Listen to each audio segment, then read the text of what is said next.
زياش على رادار الشباب السعودي خلال الميركاتو الشتوي.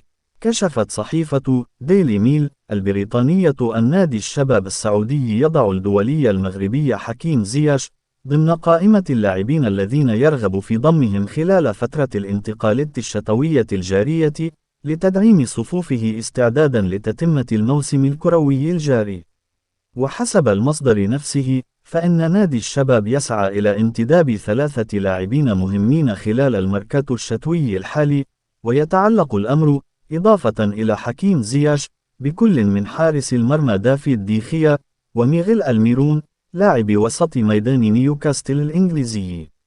ولعب زياش مع ناديه غلطة سراي التركي المعار إليه من تشيلسي الإنجليزي 14 مباراة هذا الموسم، سجل خلالها 4 أهداف وساهم بتمريرتين حاسمتين. وقد ركز الدولي المغربي حكيم زياش في التزاماته مع المنتخب الوطني في منافسات كأس إفريقيا، حيث شارك في مباريات دور المجموعات وسجل خلالها هدفا وساهم بآخر.